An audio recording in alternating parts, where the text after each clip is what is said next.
오늘 말씀 열왕기하 20장 1절부터 21절, 20장 전체를 살펴보도록 하겠습니다. 열왕기하 20장 1절부터 21절 말씀. 제가 가진 성경으로 구약 성경 598페이지 정도 됩니다. 구약 성경 598페이지 정도. 열왕기하 20장 1절부터 21절 말씀. 히스기야에 관한 마지막 설교입니다. 찾으신 줄 알고 저와 여러분이 한 절씩 번갈아 가면서 교독하고 마지막 절 합독하도록 하겠습니다. 제가 먼저 봉독하겠습니다. 그때에 히스기야가 병들어 죽게 되매 아모스의 아들 선지자 이사야가 그에게 나아가서 그에게 이르되 여호와의 말씀이 너는 집을 정리하라 내가 죽고 살지 못하리라 하셨나이다. 히스기야가 낯을 벽으로 향하고 여호와께 기도하여 이르되 여호와여 구하오니 내가 진실과 전심으로 주 앞에 행하며 주께서 보시기에 선하게 행한 것을 기억하옵소서 하고 히스기야가 심히 통곡하더라. 이사야가 성읍 가운데까지도 이르기 전에 여호와의 말씀이 그에게 임하여 이르시되 너는 돌아가서 내 백성의 주권자 히스기야에게 이르기를 왕의 조상 다윗의 하나님 여호와의 말씀이 내가 내 기도를 들었고 내 눈물을 보았노라. 내가 너를 낫게 하리니 내가 3일 만에 여호와의 성전에 올라가겠고 내가 내 날에 15년을 더할 것이며 내가 너와 이 성을 아수르 왕의 손에서 구원하고 내가 나를 위하고 또 내 종 다윗을 위함으로 이 성을 보호하리라 하셨다 하라 하셨더라. 이사야가 이르되 무화과 반죽을 가져오라 하매 무리가 가져다가 그 상처에 놓으니 나으니라. 히스기야가 이사야에게 이르되 여호와께서 나를 낫게 하시고 3일 만에 여호와의 성전에 올라가게 하실 무슨 징표가 있나이까 하니 이사야가 이르되 여호와께서 하신 말씀을 응하게 하실 일에 대하여 여호와께로부터 왕에게 한 징표가 임하리이다. 해 그림자가 10도를 나아갈 것이니까 혹 10도를 물러갈 것이니까 하니 히스기야가 대답하되 그림자가 10도를 나아가기 쉬우니 그리할 것이 아니라 10도가 뒤로 물러갈 것이니라 하니 선지자 이사야가 여호와께 간구하며 아하스의 해시계 위에 나아갔던 그 해 그림자를 10도 뒤로 물러가게 하셨더라. 그때 발라단의 아들 바벨론의 왕 고르닥 발라단이 히스기야가 병들었다 함을 듣고 편지와 예물을 그에게 보낸지라. 히스기야가 사자들의 말을 듣고 자기 보물고의 금은과 향품과 보배로운 기름과 그의 군기고와 창고의 모든 것을 다 사자들에게 보였는데 왕궁과 그의 나라 안에 있는 모든 것 중에서 히스기야가 그에게 보이지 아니한 것이 없더라. 선지자 이사야가 히스기야 왕에게 나와 그에게 이르되 이 사람들이 무슨 말을 하였으며 어디서부터 왕에게 왔나이까. 히스기야가 이르되 먼 지방 바벨론에서 왔나이다 하니 이사야가 이르되 그들이 왕궁에서 무엇을 보았나이까 하니 히스기야가 대답하되 내 궁에 있는 것을 그들이 다 보았나니 나의 창고에서 하나도 보이지 아니한 것이 없나이다 하더라. 이사야가 히스기야에게 이르되 여호와의 말씀을 들으소서. 여호와의 말씀이 날이 이르리니 왕궁의 모든 것과 왕의 조상들이 오늘까지 쌓아두었던 것이 바벨론으로 옮긴 바 되고 하나도 남지 아니할 것이요. 또 왕의 몸에서 날 아들 중에서 사로잡혀 바벨론 왕국의 환관이 되리라 하셨나이다 하니 히스기야가 이사야에게 이르되 당신이 전한 바 여호와의 말씀이 선하나이다 하고 또 이르되 만일 내가 사는 날에 태평과 진실이 있을진데 어찌 선하지 아니하리오 하니라. 히스기야의 남은 사적과 그의 모든 업적과 저수지와 수도를 만들어 모를 성 안으로 끌어들이는 일은 유다 왕 몇 대 지략에 기록되지 아니하였느냐. 우리 다 같이 히스기야가 그의 조상들과 함께 자고 그의 아들 므낫세가 대신하여 왕이 되니라. 아멘. 자, 오늘 말씀 제목 같이 한번 읽어보도록 하겠습니다. 자, 시작. 내가 사는 날에 태평이 있을진데, 내가 사는 날에 태평이 있을진데 라는 제목으로 한 말씀의 은혜 함께 나누도록 하겠습니다. 하나님께서는 히스기야의 기도에 어떻게 응답하고 일하셨습니까? 우리는 지난 설교를 통해 네 가지로 나누어 살펴봤습니다. 자, 첫 번째 같이 읽어볼까요? 시작. 하나님은 기도한 대로 응답하고 일하셨습니다. 본문이 그 사실을 방증하죠. 19장 본문이요. 특히 이사야 선지자를 통해 히스기야에게 전해진 하나님의 응답이 히스기야가 이전에 두 번에 걸쳐 기도했던 내용과 거의 일치했다는 사실을 우리는 지난 시간 주목했습니다. 즉 히스기야는 율법으로 배우고 기도로 만났던 하나님을 향해 구원해 주십사 기도했고, 하나님은 그가 기도한 대로 당신의 영광과 권능과 은혜를 나타내 주실 거로 약속하셨죠. 또한 두 번째 또 읽어볼게요. 시작. 하나님은 대접받은 대로 응답하고 일하셨습니다. 히스기야가 하나님을 하나님답게 대접해드리며 기도했던 까닭에 하나님께서는 히스기야에게 대접받으신 대로 당신의 영광과 권능과 은혜를 충만히 나타내셨죠. 그러나 아수르의 사내립은 어떻습니까? 여호와 하나님을 죽은 신, 허약한 신으로 취급하며 무시했고, 하나님은 18만 5천 명의 아수르 병사가 하룻밤 사이에 몰살당하는 참극과 함께 결국은 사내립이 제 자식에게 죽임당하는 비극으로 응답하셨죠. 이처럼 하나님께서도 대접받으신 대로 대접하십니다. 믿으십니까? 자, 그뿐만이 아닙니다. 자, 세 번째 또 읽어볼게요. 시작. 하나님은 작고 약한 사람들을 통해 응답하고 일하셨습니다. 예, 그렇습니다. 아마도 히스기야는 사내립의 협박 편지에 대한 답장으로 하나님의 응답, 이사야가 전해준 하나님의 응답을 전했을 가능성이 큰데, 초강대국의 왕과 그 군대에 하나님의 예언을 전한 남유다의 사신들은 어떤 심정이었을까요? 그것은 남유다의 왕인 히스기야도 마찬가지였을 것입니다. 굉장히 쫄려 있었겠죠. 그러나 하나님은 이 예언의 말씀을 전하는 자들의 능력과 숫자와 규모를 따지지 않으시고 그저 당신이 작정하신 대로 얼마든지 아수르를 징계하시고 심판하셨습니다. 이처럼 하나님은 가난하고 약한 자들에게 당신의 뜻을 계시하실 뿐만 아니라 그들의 약함과 가난을 통해 당신께서 작정하신 뜻을 온전히 성취하시는 분이다라는 것을 우리는 기억해야 됩니다. 복음 전도도 마찬가지 원리라는 것이죠. 마지막으로 우리는 하나님이 어떤 분이시다. 시작. 스스로 일하시고 뜻하신 바를 홀로 성취하시는 하나님이심을 명심해야 합니다.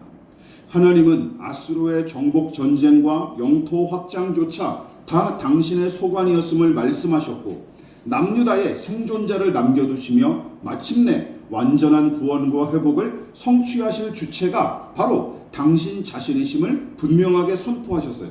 이처럼 하나님의 일은 하나님이 하시는 것입니다.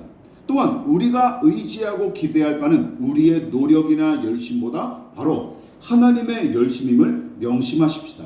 그리고 오늘 살펴볼 20장 본문은 히스기야의 말년에 관한 마지막 이야기로서 하나님께서 그의 기도에 놀랍게 응답하신 유명한 사건과 함께 성경의 독자들에게 적잖은 충격과 실망을 안겨주는 내용이 함께 등장해요. 자, 무슨 내용과 교훈이 담겼습니까? 자, 첫 번째 같이 한번 읽어보겠습니다. 소제목 시작. 히스기야의 기도에 놀랍게 응답하신 하나님. 예, 그렇죠. 전장과 마찬가지로 이런 기도와 응답이 아주 아름답게 어우러진 내용이 전반부에 등장해요. 본문은 모세가 하나님의 명령대로 지팡이를 내밀어 홍해를 가는 사건만큼이나 신자들 사이에 아주 널리 알려진 유명한 이야기입니다. 자, 무슨 내용이죠? 아수르의 사내립과 그의 군대가 물러가고 남유다는 다시금 평화와 안정을 되찾기 시작했는데, 그 무렵 어떤 일이 일어납니까? 히스기야는 안타깝게도 중병에 걸려 앓고 있던 상태였습니다. 게다가 때마침 이사야 선지자가 왕을 찾아와서 어떤 메시지를 남겨요? 이런 메시지, 공동 번역입니다. 1절. 너의 왕실에 마지막 유실을 내려 기강을 바로잡아라. 너는 곧 죽게 될 것이며 다시 회복되지 못하리라 하는 하나님의 뜻을 전하기에 이릅니다. 무슨 내용이에요? 죽음을 준비하라 라고 하나님께서 이제 그 뜻을 내리신 거예요. 그러나 어렵사리 되찾은 나라의 평화와 안정을 더 누리고 싶었거나 혹은 생존에 대한 개인적인 욕구가 히스기야가 매우 강렬했던 탓인지는 알 수 없지만, 그는 이사야 선지자를 통해 죽음을 준비하라 하고 명령하신 하나님의 계시를 듣고서도 어떤 행동을 보여요? 얼굴을 벽에 대고 심히 통곡하면서 이렇게 기도합니다. 하나님, 제가 마음을 다하여 주를 성실하게 섬긴 일과 주 앞에서 선하게 살려고 했던 것을 기억하소서. 2절과 3절 하고 간절히 기도하기에 이릅니다. 그러자 어떤 일이 일어납니까? 이사야 선지자가 히스기야에게 죽을 준비를 하십시오 라는 하나님의 뜻을 전하고 왕궁의 안뜰을 채 지나가기도 전에 하나님께서 다시금 선지자에게 이렇게 계시하시죠. 너의 기도를 내가 들었고 내 눈물도 내가 보았다. 내가 너를 고쳐주겠고 너의 생명을 15년 더 연장시켜 주마 하는 말씀을 이사야 선지자에게 들려주셨고, 그 계시를 전하기 위해 또다시 왕을 찾아간 이사야는 이렇게 조치하죠.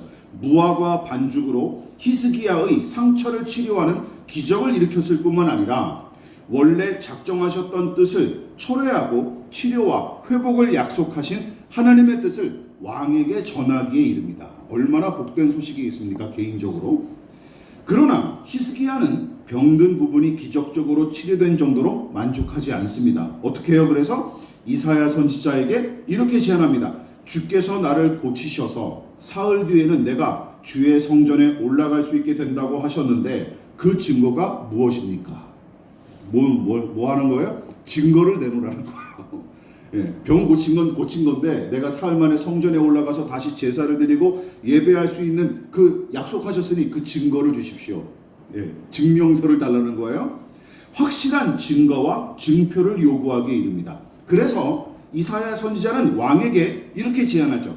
해시계의 그림자가 10도 앞으로 가면 좋겠습니까? 10도 뒤로 물러가면 좋겠습니까? 선택하십시오 라고 제안합니다. 9절의 내용이에요. 해시계의 그림자가 뒤로 물러나는 일이 더 어렵겠다고 생각한 히스기야는 그래서 후자를 선택했는데, 이사야가 왕이 선택한 대로 하나님께 간구했더니 열왕기서의 저자는 해시계의 그림자가 10도 뒤로 물러나는 기적이 실제 일어난 것처럼 기록을 했습니다. 그러니까 과학적으로 얘기하면 어떻게 된다는 거예요? 해가 뒤로 이렇게 물러났다는 거예요. 시간이 거꾸로 이제 그런 비슷한 기적이 일어났다고 얘기하는 것이죠. 물론 이와 비슷한 기록이 있습니다. 생각나십니까? 어떤 내용입니까? 바로 모세의 뒤를 이은 여호수아가 이스라엘 백성을 이끌고 아모리 족속과 싸웠을 때 하나님께서 여호수아의 군대를 도와 우박을 내려 아모리 족속을 치셨을 뿐만 아니라 여호수아가 기도한 대로 태양과 달을 아얄론 골짜기에 멈추도록 하신 놀라운 기적을 일으키셨던 일이 바로 본문의 내용과 비슷합니다. 자, 이처럼 본문의 기적은 단지 한 사람의 기도로, 더 나아가 오직 한 사람만을 위해 일어난 일이기에 많은 신자가 이 이야기를 더더욱 인상 깊게 생각하고, 더 나아가 이런 놀라운 일이 자기에게도 일어나기를 바라며 기도하는 게 사실입니다. 그래서 히스기야의 기도라는 책들도 많아요. 히스기야의 기도, 그 능력의 기도를, 기적을 일으키는 기도를 배우자라면서 그런 서적들도 꽤 있습니다. 여러분, 그래서 히스기야의 기도와 그의 믿음이 하나님의 뜻을 흔드는, 보좌를 흔드는, 즉 기도의 능력과 큰 믿음의 효력을 유감없이 보여주는 좋은 본보기인 것처럼 떠받드는 신자들도 적지 않습니다. 그러나 그 뒤에 이어지는 이야기는 전혀 다른 방향으로 전개가 되죠. 무슨 이야기가 펼쳐집니까? 같이 읽어볼게요. 시작. 히스기야의 실책과 무책임한 그의 생각. 그러나 히스기야의 간절한 기도와 하나님이 일으켜주신 놀라운 기적이 어우러진 이야기는 12절부터 분위기가 완전히 달라지고 실망스러운 사건이 연달아 벌어집니다. 즉 바벨론 왕이 히스기야의 환심을 사기 위해 편지와 예물을 보냈고, 히스기야는 그것을 매우 흡족히 여겨 바벨론의 사신들을 아주 환대했는데, 그들에게 보물창고에 쌓아둔 각종 보배를 자랑한 것은 물론이고 심지어 보안이 절대적인 무기고까지 다 개방하는 실책을 저지른 것이죠. 정책적인 실책만이 전부가 아닙니다. 하나님께서는 그의 행위를 불손한 행위로 간주하셨고 이사야 선지자를 통해 그 일을 경고하셨죠. 그런데 아마도 히스기야가 당신을 염두에 두지 않고 제멋대로 교만히 행했기에 분노하셨던 것 같습니다. 그래서 이사야 선지자는 이 사안의 심각성을 생각하고 왕에게 따져 물은 것이죠. 왕이시여 무슨 일을 했습니까? 라고 물은 거예요. 자세히는 알 수 없으니까. 무슨 일을 한 사실 여부를 물으니까 히스기야는 눈치도 없이 이 일을 자랑 삼아 늘어놓기에 이릅니다. 내가 바벨론 사신들이 왔는데 내 왕궁의 보물들도 다 보여주고 무기고를 다 개방해서 우리가 어떤 무기가 있는지도 다 보여줬습니다 라고 자랑 삼아 떠벌린 거예요. 그러니까 이미 이 당시에 히스기야의 인식 자체가 매우 어긋난 상태임을 여실히 보여주는 장면입니다. 결국 이사야 선지자는 그에게 이런 예언의 메시지를 남기죠. 왕궁의 모든 보물은 모조리 바벨론에 빼앗기게 될 것이고 당신의 후손은 그곳에 포로로 끌려가거나 내시가 될 것이다. 17절 18절 하며 경고했고, 특히 열왕기서의 저자는 히스기야가 겉으로는 뉘우치고 받아들이는 채 했지만 정작 그의 속내 생각은 달랐다고 꼬집으며 신랄하게 비판합니다. 그 내용이 바로 19절이에요. 같이 한번 읽어볼까요? 자, 시작. 히스기야가 이사야에게 이르되 당신이 전한 바 여호와의 말씀이 선하나이다 하고 또 이르되 만일 내가 사는 날에 태평과 진실이 있을진데 어찌 선하지 아니하리요 하니라. 여러분, 처음에 이사야 선지자가 당신의 쌓아둔 보물은 다 빼앗기게 될 것이고 당신의 후손은 내시가 되거나 포로로 끌려가게 될 것이다라는 이 경고의 메시지를 전하자 히스기야가 뭐라고 대답해요?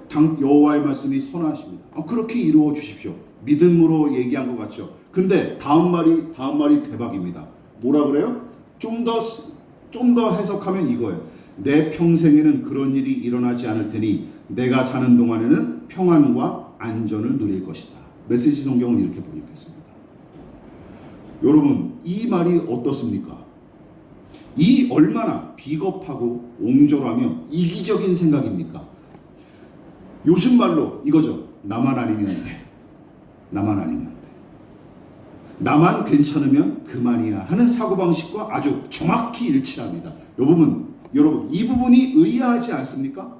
하나님 앞에 늘 선하고 신실할 것만 같았던 인물이고 기도할 때마다 하나님께서 친히 응답하실 만큼 그를 매우 아끼셨을 뿐만 아니라 성경 전체를 통틀어도 10손가락 안에 꼽을 만큼 크고 놀라운 기적을 연달아 체험한 장본인이 바로 히스기야예요. 근데 이딴 말을 지금 그가 말년에 주절거리고 앉아있는 거예요. 갑자기 이게 어찌된 일일까요?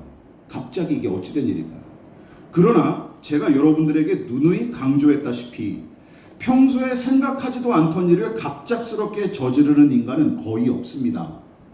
거의 없어요. 다시 말해 우리는 20장 12절 이하에 기록된 히스기야의 불순한 행위와 생각을 마치 여름에 한방눈이 오는 일처럼 뜬금없이 툭 튀어나온 일로 생각하면 안 되는 거예요. 자, 이쯤에서 우리는 20장 1절부터 11절까지 기록된 히스기야의 기도는 물론이고 그가 체험한 놀라운 기적을 다른 각도로 좀 바라볼 필요가 있습니다. 다른 각도로. 즉 그가 하나님께 매달려 간절히 기도하고 더 나아가 기도 응답에 대한 약속의 증표를 요구한 일이 과연 죄다 선하고 아름다우며 하나님 앞에 합당했는지 되짚어봐야 마땅합니다. 왜냐하면 20장 12절 이하에 기록된 그의 이런 실책과 지극히 불순한 속내 이야기가 바로 그의 간절한 기도와 놀라운 응답 이야기 바로 뒤에 이어지기 때문이죠. 이게 연관성이 있다라고 지금 열왕기서 저자는 붙여놓은 거예요. 연관성이 있다고 해서 이렇게 연달아 이 이야기를 두 개의 이야기를 붙여놨던 거예요.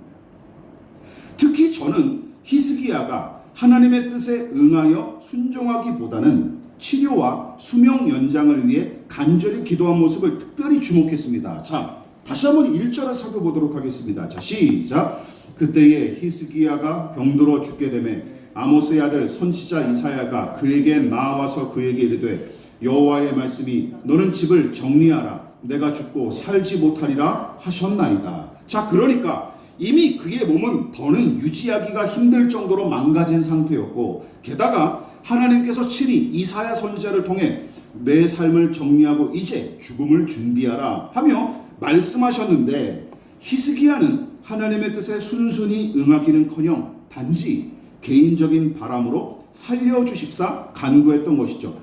물론 이 행위 자체가 악한 것은 아닙니다. 자, 그러나 반대로 그렇다고 마냥 선하게 볼 것도 아닙니다. 기억하십시오. 악한 것이라고 마구 정죄해서도 안 되지만 또 마냥 선하게 볼 것도 아닙니다. 그 이유가 있습니다. 여러분, 히스기야와 비슷한 처지에 놓였던 성경 인물들이 저는 떠올랐고 그들의 처신과 비교하면 히스기야의 행위를 마냥 좋게만 볼 수 없었기 때문이에요. 자, 무엇 때문입니까? 같이 읽어볼게요. 시작. 소원 성취와 기도 응답보다 순종을 택한 사람들이 떠올랐습니다. 여러분, 특히 제가 히스기야의 기도에 관한 본문을 묵상하던 중에 퍼뜩 떠오른 성경의 등장인물이 세 사람인데 모세와 엘리야, 다윗입니다. 우선 모세도 본문의 히스기야처럼 하나님의 계시를 통해 자기가 죽게 될 날을 미리 절에 들었고 게다가 그는 평생 염원이었던 가나안을 밟아보지도 못하죠.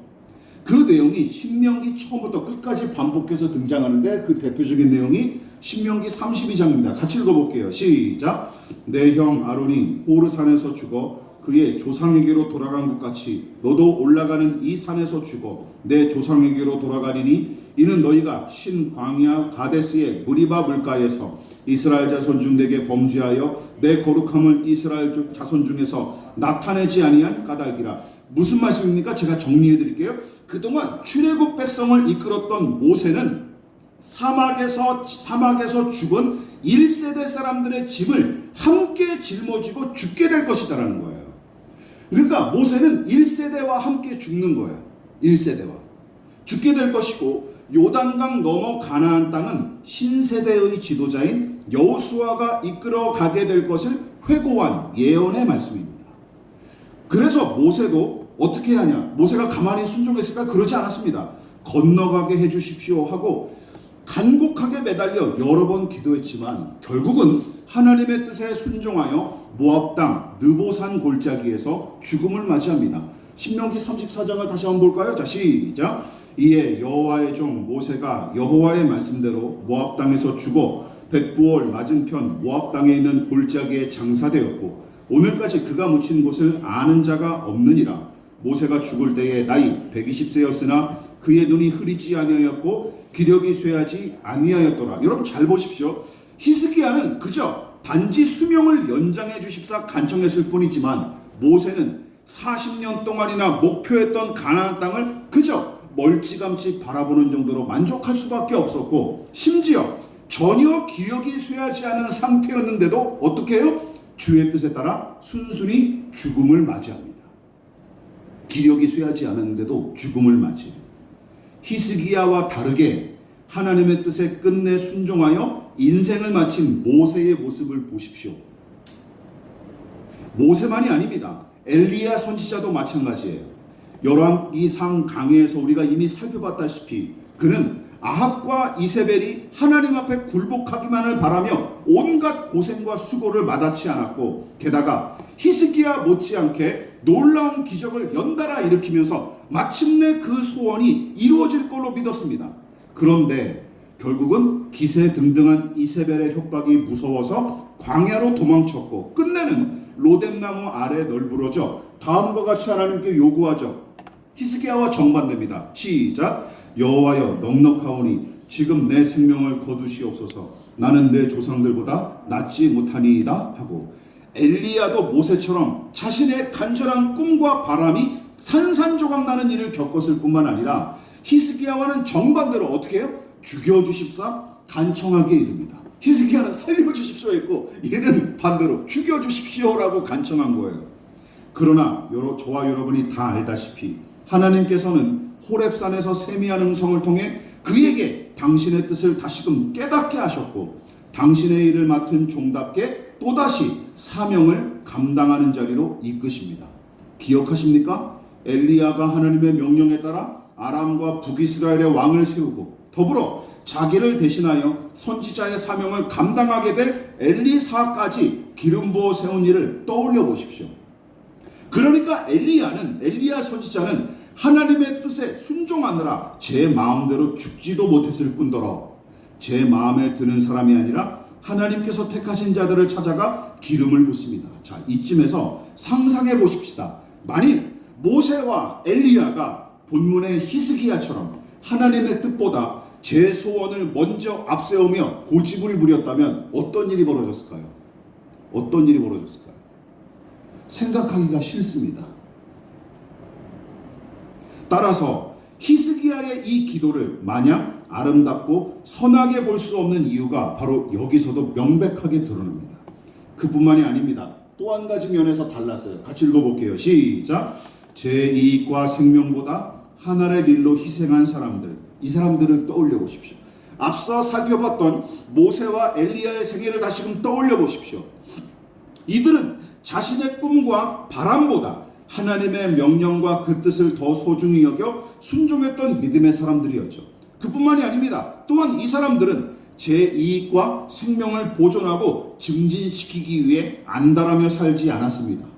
오히려 자신의 후계자와 후손들, 즉 요즘 말로 다음 세대의 유익을 위해 한 알에 썩어지는 밀처럼 자신을 희생했던 사람들이라는 공통점이 있어요. 다윗의 생애도 그러합니다. 여러분, 특히 하나님께서 다윗의 평생의 소원이었던 성전 건축의 사명을 누구에게 물려주라고 명령하십니까? 너가 아니라 너는 손에 피가 묻었으니까 안 되고 너희 아들 평화의 왕으로서 솔로몬이 성전 건축을 감당하라 라고 명령하셨을 때 그가 어떤 반응을 보였는지 살펴보십시다. 그의 반응과 태도가 잘 나타난 구절이 있어요. 사무엘하 7장 25절 시작. 여호와 하나님이여 이제 주의 종과 종의 집에 대하여 말씀하신 것을 영원히 세우셨사오며 말씀하신 대로 행하사. 마지막이 아주 하이라이트지. 말씀하신 대로 행하사. 여러분, 이것이 다윗의 믿음이었습니다. 믿으십니까? 이것이 다윗의 믿음이었어요. 자기가 왕위에 있을 때 업적을 세우려고 안달하지 않습니다.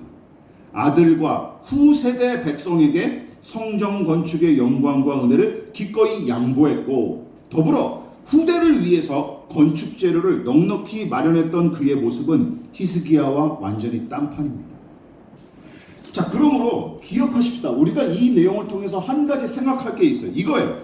본문에 기록된 히스기야의 기도는 보편적인 원리를 담고 있지 않은 여호수아의 기도처럼 그저 그가 처한 특별한 처지 안에서 필요한 특별한 기도였을 뿐 훌륭한 기도의 모범으로 삼거나 큰 믿음으로 비롯된 것처럼 여겨서는 절대로 안 됩니다. 아시겠습니까? 기억해야 돼요. 우리가 배워야 될 건 보편적인 진리고 원리이지 어떤 특수한 상황이 아니지 않습니까? 방언이나 예언도 마찬가지예요. 누구나 사모한다 그래서 방언 예언 다 합니까? 아니죠. 그래서 그거를 강조하고 가르치는 것 자체가 비성경적인 거예요. 이런 기도와 이런 응답도 마찬가지예요. 보편적인 원리를 따라야 하는 것이 우리의 신앙의 의무예요. 당연합니다. 하나님의 뜻에 순종하기 위해 몸부림치고 저 스스로 감내하는 과정보다는 도리어 하나님의 뜻을 꺾어서라도 제 생명을 보존하겠다는 야심이 그의 기도에 뚝뚝 묻어나기 때문입니다. 또한 그런 어쭙지 않은 기도에도 놀라운 기적을 베푸신 하나님의 은혜를 높이고 저 스스로 끊임없이 성찰하며 낮추기는커녕 도리어 어떤 일을 저지릅니까? 지금까지 일어난 이적과 기적이 모두 자기가 기도한 덕택에 일어난 일처럼 생각했던 게 틀림없어요. 내가 기도하니까 이런 기적이 일어났지 생각했던 게 틀림없어요.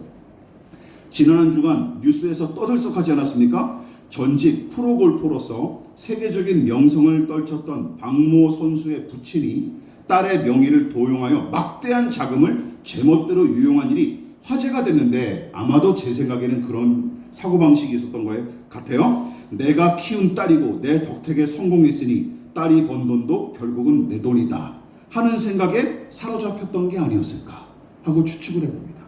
근데 그 반대로 또 손흥민 선수의 부친인 손흥정 씨의 인터뷰가 그 부친과 대비돼서 또 같이 기사가 올라왔더라고요. 손흥정 씨가 CBS 라디오 인터뷰에서 이런 얘기를 했어요. 앵커가 물었습니다. 자식이 용돈 안 주시냐? 라고 묻자 자식 돈은 자식 돈, 내 돈은 내 돈, 배우자 돈은 배우자 돈이다.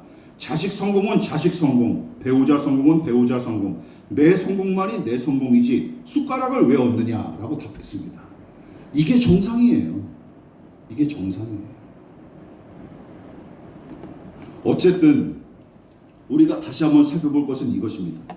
자기가 기도한 대로 다 이루어진 것은 물론이고 더불어 크고 놀라운 기적을 연달아 일으켰던 히스기야의 이 체험과 경험은 그를 더 깊고 성숙한 믿음으로 나아가게끔 하지 못한 채 도리어 믿음의 퇴보와 변질을 부추기는 도구로 작용했던 게 틀림없습니다. 이처럼 놀라운 기적과 신비 체험이 큰 믿음의 증거가 아닐 뿐더러 그것이 한 사람의 믿음에 다 선하게 작용하는 것도 아니라는 사실을 염두에 두십시오. 믿으십니까? 그것을 기억하십시오. 말씀을 마무리하도록 하겠습니다. 아직도 열왕기하 20장의 히스기야가 믿음이 깊은 사람처럼 보이십니까? 또한 그가 워낙 경건하고 기도를 잘했던 까닭에 놀라운 기적을 일으킨 거로 생각하십니까? 저는 이제는 전혀 동의하지 않습니다. 기억하십시오. 말년에 저지른 그의 잘못과 이기심에 사로잡힌 그의 졸렬한 생각은 뜬금없이 일어난 잠깐의 실수거나 가벼이 지나칠 문제가 아니었습니다. 제 몸의 건강과 제 생명 연장을 하나님의 뜻보다 소중히 여기고 그것에 대한 지나친 집착과 욕심으로 기도했을 때부터 이미 그의 신앙과 인격은 퇴보하고 변질하기 시작한 것으로 보입니다. 저는 그렇게 해석을 해요. 이미 여기서부터 시작됐다. 하나님의 뜻을 꺾어서라도 더 오래 살고 싶다. 하나님의 뜻을 꺾어서라도 내가 병을 낫고 싶다. 이러한 욕망이 더 하나님의 뜻보다 더 강렬하게 미칠수록 그가 거기서부터 그의 내면은 변질하고 퇴보하기 시작했던 것으로 보여요.